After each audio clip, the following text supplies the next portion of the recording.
And then, of course, the next is Vanaprasthashram. That is when I get daughter-in-law, son-in-law, when the new generation is starting their life, or maybe even after 50s when kids are out to college, let us again rejuvenate ourselves, align more with the larger goals. Sometimes it is the society, community, sometimes it is the spiritual goal, or all put together and aligned well.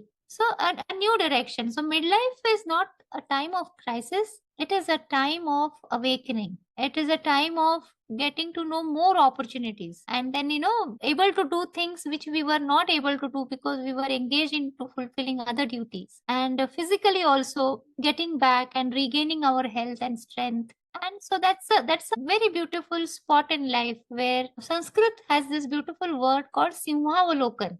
So as the lion walks, after few steps, he looks back and he looks around what is happening, anybody is following, what is there, and then again he'll look in the front and walk. So that is called Simhavalokan. That is how a lion takes a pause, looks back, and then takes a leap. So midlife is that juncture in life that it's a very beautiful space. Some of the goals are already fulfilled, some of them are there, but we are more empowered economically, physically. So yeah, I mean, this stage in life is beautiful if we take it like that. Even old age is beautiful. But I think youth is overstated. People think that youth is the best time of life of happiness, and now that youth is declining, all that happiness is gone. In fact, see, there is a lot of stress in youth. Children have to go ahead and give their SATs, and then if they have to give their entrance exams as MCAT and whatnot, engineering, law, everything, and they have to think about their career, they have to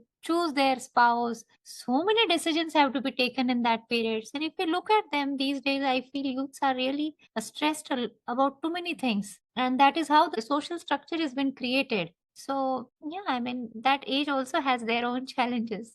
So, midlife is also having some challenges, but I still feel it's a better place.